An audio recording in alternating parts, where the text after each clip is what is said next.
Tonight on the Northwestern News Report, where is the suspect?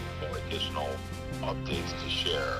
Evanston Police Department tells NNR the suspects in the Clark Street Beach shooting have still not been found. We ask police experts why.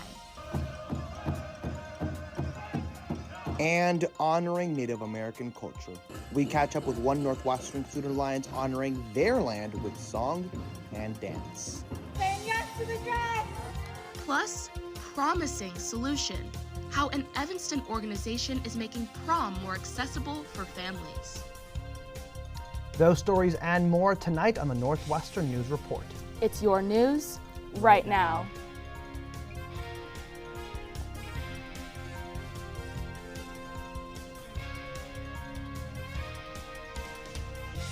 Hello and welcome to the Northwestern News Report. I'm Julia Richardson. And I'm Diego Ramos Bachara. Tomorrow will mark 2 weeks since the shooting on Clark Beach. And today, we still don't know who pulled the trigger, killing 18-year-old Jack Irby and injuring 2 15-year-olds. Since the day following the incident, there's been no official updates from Evanston's Police Department. But as NNN's Logan Scajano reports, that's not entirely unusual.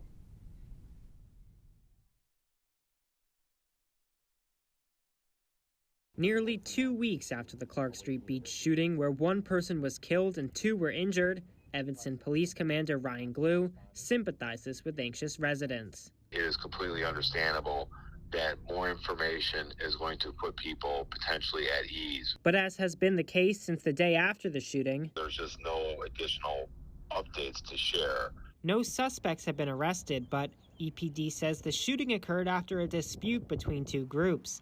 NNN asked if the incident was gang-related. I wouldn't be comfortable classifying it this time as a gang-related incident.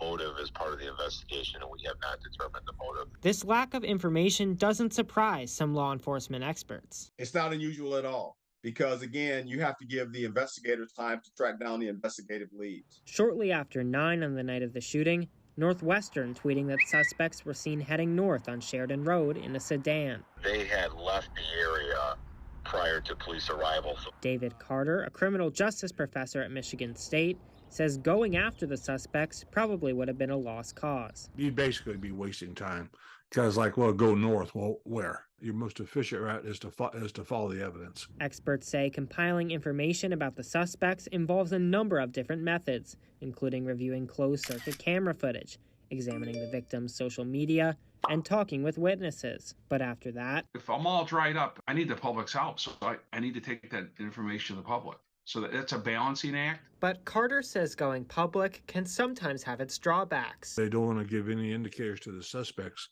of the direction of the investigation. A complicated process requiring patience and persistence. Logan Scajano, Northwestern News Network. And just announced, Evanston Police Chief Shanita Stewart joining a group of over 300 law enforcement leaders in an effort called Fight Crime Illinois. The program encourages investment in children's well-being as a method of crime prevention. And every ambulance in Evanston will now have a Lucas device. Now, this is a portable device that delivers high-quality compressions during cardiac arrest. It's a donation from the Evanston First Responders Foundation, which provides financial assistance to city first responders. The donation is in honor of Oliver Brown Leopold, a 19-year-old EMT who passed away in 2021. The department says the devices are critical for the resuscitation of patients. Now that's because it allows first responders to maintain uninterrupted compressions. That is the sound of helicopters lifting 6 new exhaust stacks on top of Mudd Library on Sunday. The stacks are for new research and laboratory space on the 4th and 5th floors of the building. Northwestern says mechanical contractors determined that helicopters were more efficient to lift the stacks compared to a crane. The full project is estimated to be completed by 2024. 7 Northwestern faculty members have received University Teaching Awards. This year's recipients are Ben Gorvine, Brent Huffman, Daniel Immervar, Elizabeth Norton, Aaron Peterson, Rule Rogers, and Lila Shapiro.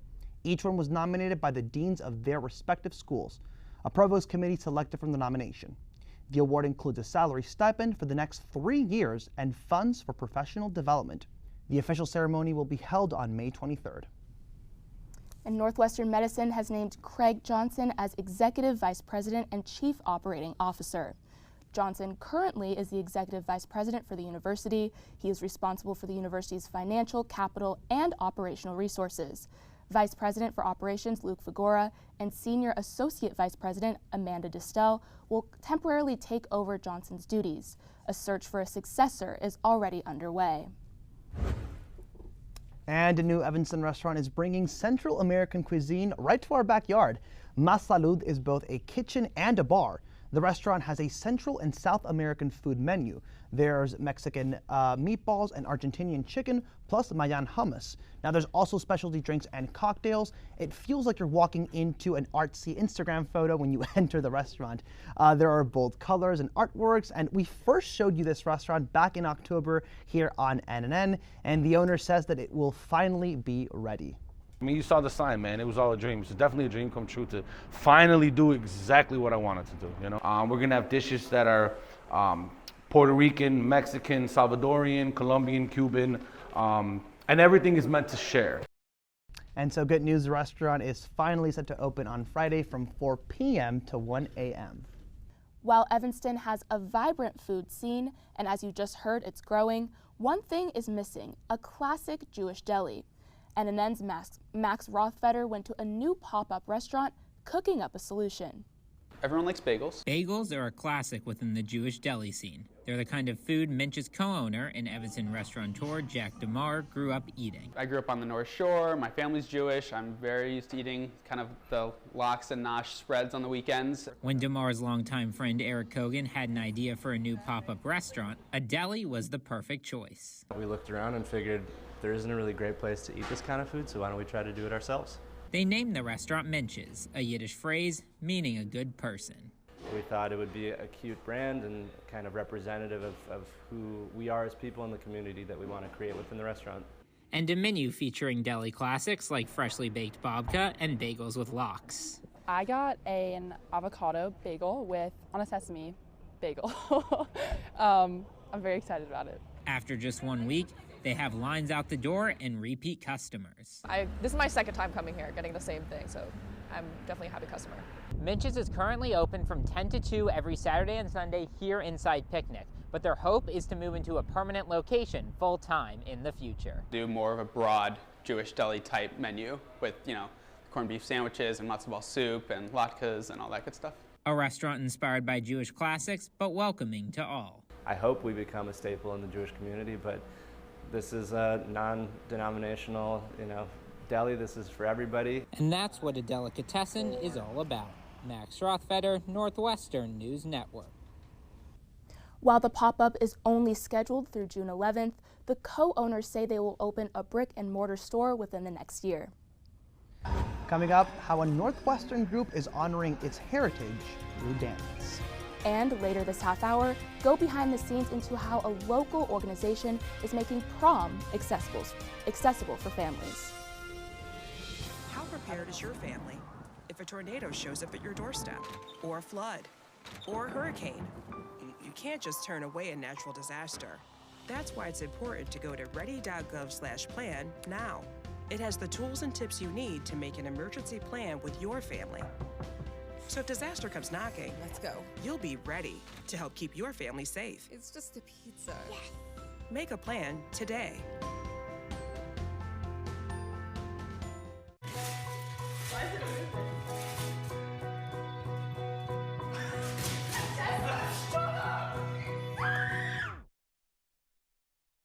Resuming moments like these starts with protecting our kids against COVID-19 and dangerous new variants. Get the latest facts by visiting getvaccineanswers.org and speaking to your pediatrician or healthcare provider.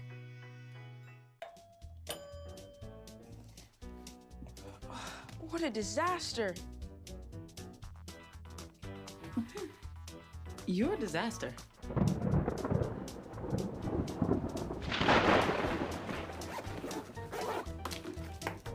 This is a disaster. You can't be ready for every little disaster, but you can prepare for a big one. Make an emergency plan today. Have an elm tree on your property? Well, listen up. The City of Evanston is offering residents enrollment in its private elm tree insurance program. It covers all removal of elm trees on private property that became infected with Dutch elm disease. Now, community members can apply on the city's website, and the deadline to enroll is Thursday, June 1st. The community came together to celebrate the environment over the weekend. NNN's Ellie Skelly has more on how the Evanston Ecology Center is going green. Spring snow and rain could not stop Evanston resident Margaret Nelson from celebrating Earth Day Saturday morning. Pay attention. Pay attention and don't let the polluters continue to pollute. Wearing a banner advocating for water protection around her neck, she was one of the dozens of Evanstonians who attended the Ecology Center's Earth Day event. Being aware that there are people working on this has helped me feel a lot more hopeful. The event bringing together 19 local organizations focused on bettering the environment for its annual celebration. It's really important to get people outside, and a free event is one way to kind of get people excited. And while the event featured family-friendly activities like bubbles and a book swap, there was also a focus on making strides towards environmental reform. Climate change isn't coming, it's here, it's been here. And for Margaret Nelson, the event was an opportunity to bring together who she calls people of goodwill. If you are around persons of goodwill, it's hard not to have the corners of your mouth turn up, because these are people that are not greedy, that are not cruel, that are not trying to stomp down some other group. Evanston residents united over a love for the planet they call home.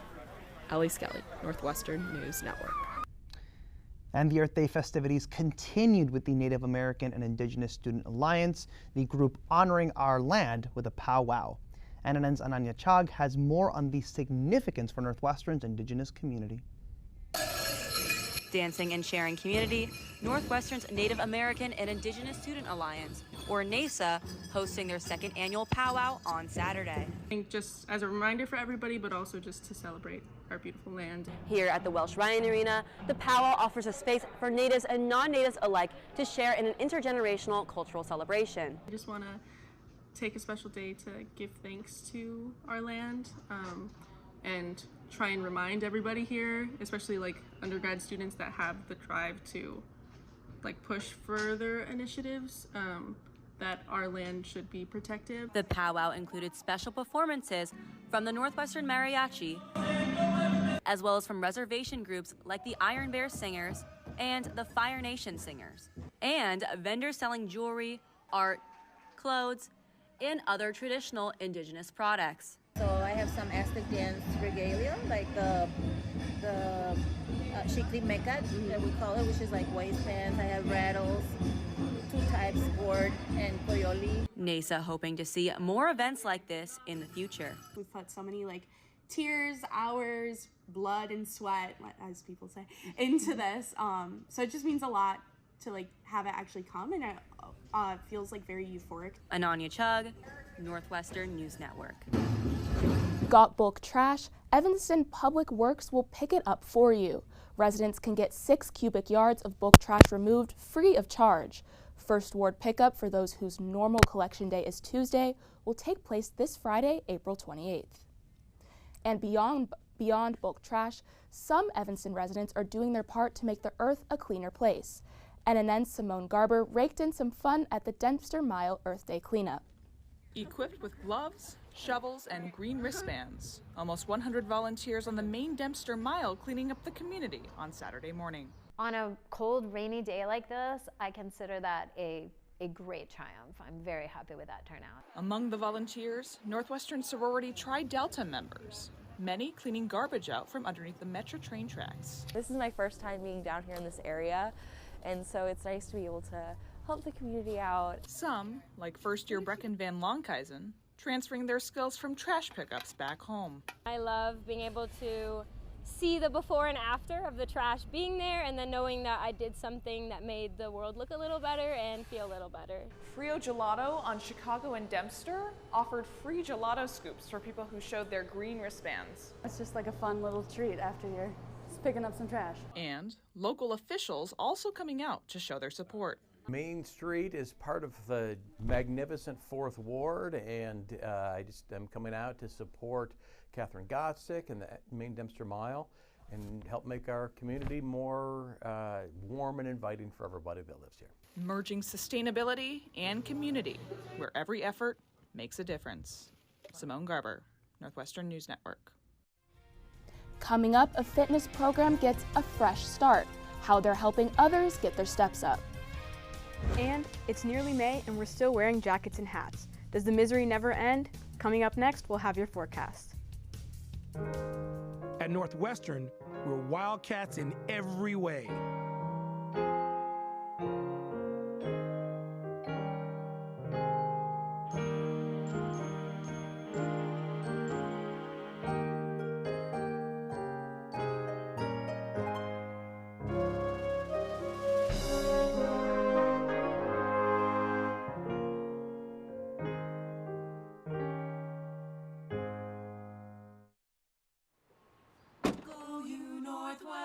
Go Northwestern, break right through that.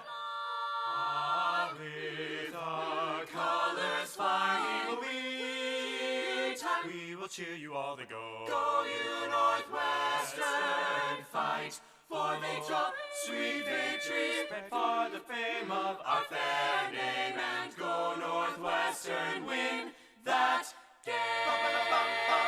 Go Cats! At Northwestern University, we are pioneering innovation and achieving excellence across every imaginable discipline.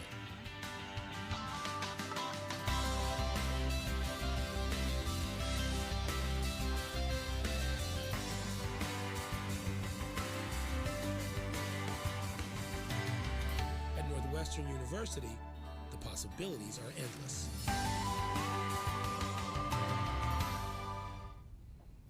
Welcome back. It's been 80 years since the Warsaw Ghetto Uprising. To mark the occasion, Northwestern's Hillel passed out yellow daffodils at Norris last week.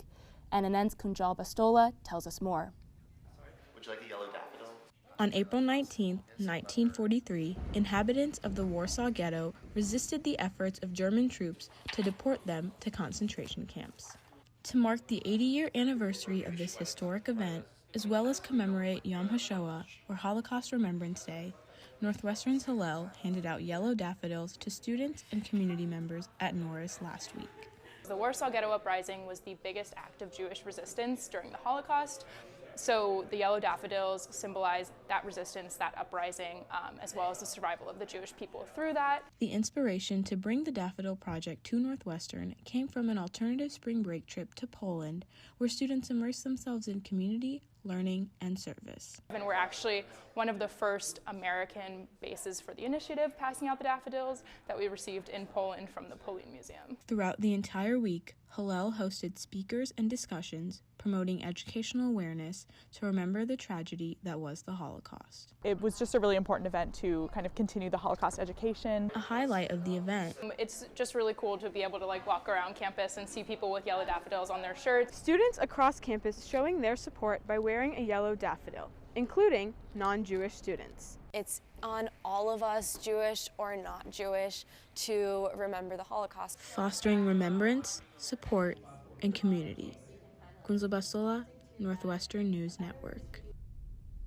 And a new show is finishing off its run at the Wirtz Center this weekend. Indecent is based off the true story of Polish Jewish playwright Sholem Asch and his show God of Vengeance. Its Broadway debut in 1923 resulted in the arrest of all of the actors. They were charged with indecency. The story takes place over 4.5 decades and explores the ramifications of anti-Semitism in the United States during the Second World War.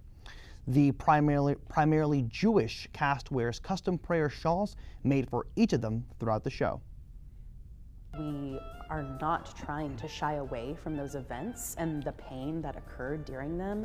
I've been reminding them that there is also celebration in this play. This troupe and what this play, God of Vengeance, has done for them is really significant. And the show will finish its run this Thursday through Sunday at the Wirtz Center for the Performing Arts. Also happening this weekend, Creating Small Thunder, an opera about a queer family that confronts what is haunting their cattle farm.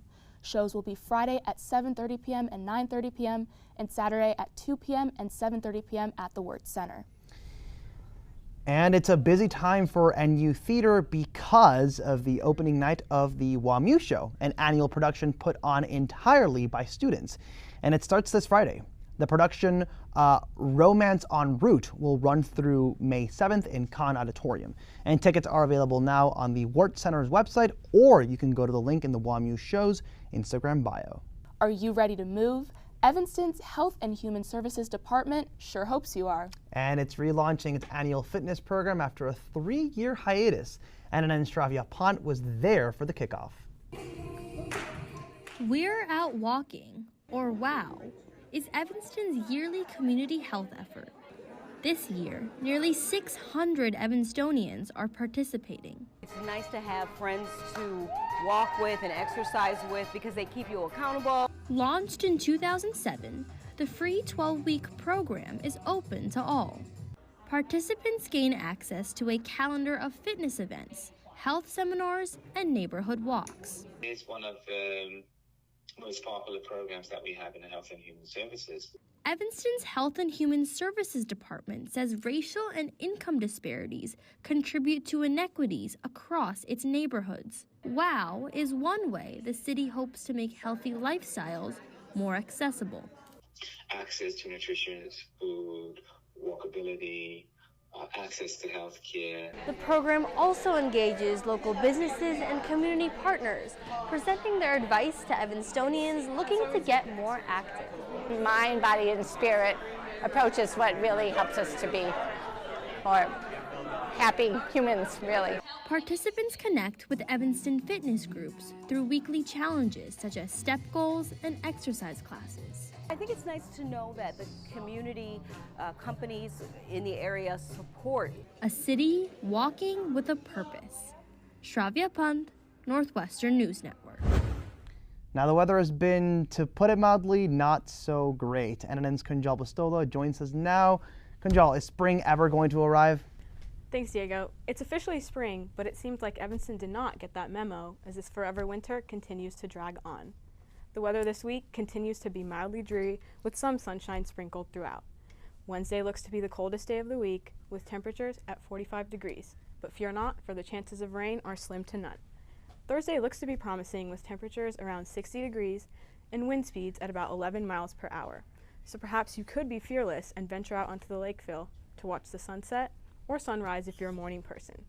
As we head into the weekend, the weather dips a little into the 50s with rain to be expected on both Saturday and Sunday. And considering it's midterm season, maybe the bad weather is a sign to stay in and study. As for the gloomy weather this weekend, all I can say is, you're on your own, kid, because I'll be in Atlanta enjoying the Taylor Swift concert. So, come Friday, it's time to go. Heading into the beginning of next week, well, there's nothing new to report, it's still cold. Temperatures will stay at around 50 degrees on Monday, with some chance of rain, and that's the weather forecast for this week. Back to you at the desk. And coming up, big news for NU Sports. Learn about new players joining the Cats and which teams are topping the leaderboards. And Dress to Dance, an Evanston organization offering free prom dresses to high school students. We propose you to stick around for this after the break.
My narrative, since I've been locked up and kind of made my transition, has been like redemption, accountability.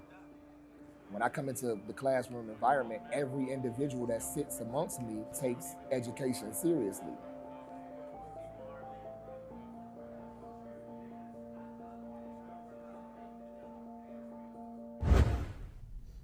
Welcome back. The Wildcats are champions on the lacrosse field once again, and you may hear some familiar names at the NFL draft this week. It's time for your NNN Sports Roundup. And with us now is our David Gold. David, it's been quite the week for the Wildcats, right? That's right, Diego. Let's start off with Northwestern's newest #1 ranked team.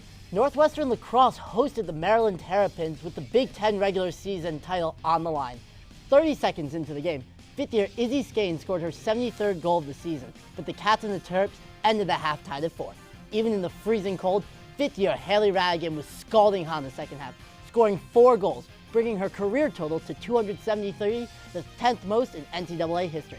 The Cats captured the Big Ten regular season title with the final score of 13-6. Moving over to the hardwood, Northwestern men basketball landed 3 new players from the transfer portal. Liberty graduate Blake Preston, Denver sophomore Justin Mullins, and Princeton graduate Ryan Langborg have all committed to playing for the Wildcats for the 2023-2024 season. Langborg was a key contributor to Princeton's run to the Sweet 16 this year. The move comes as the Cats look to replace stars Boo Buie and Chase Audiche, who both declared for the NBA draft earlier this month. And 4 players expect to hear their name called this weekend at the NFL draft. The group is headlined by offensive lineman Peter Skoronski, who is expected to go in the early first round and is the Cats' highest selected player since 2021. Wildcats defensive lineman Atamua Adebawari has shot up draft boards after an impressive combine performance, and Evan Hull and Cam Mitchell are also expected to be selected. Lots of exciting news happening on and off the field this week, guys. Yeah, David, thank you so very much. And finally for us tonight, prom season is fast approaching, but the rite of passage can be a financial strain on many families. NNN's Sadie Frankel tells us how one Evanston organization is trying to make prom an accessible and fashionable experience for all.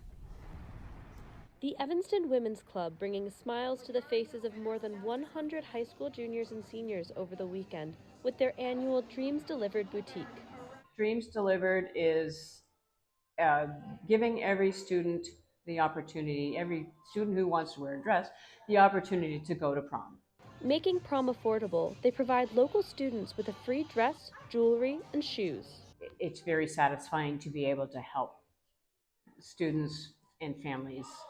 Teenagers are able to book a slot to shop from the over 1,000 dresses donated to or purchased by the Evanston Women's Club. Saying yes to the dress! Offering dresses in plus sizes and a wide variety of styles, they're looking to be accessible to all. We see a student and a smile on the student's face when they've chosen their dress and their shoes and their jewelry. It's very rewarding. U.S. teens spend an average of over $600 on prom, according to Yahoo Style's 2017 Prom Across America survey. Dreams Delivered is tackling this affordability problem. There are many students who will come in and tell us that without us, they would not be able to go to prom. Many students feel fortunate to have this resource available to them.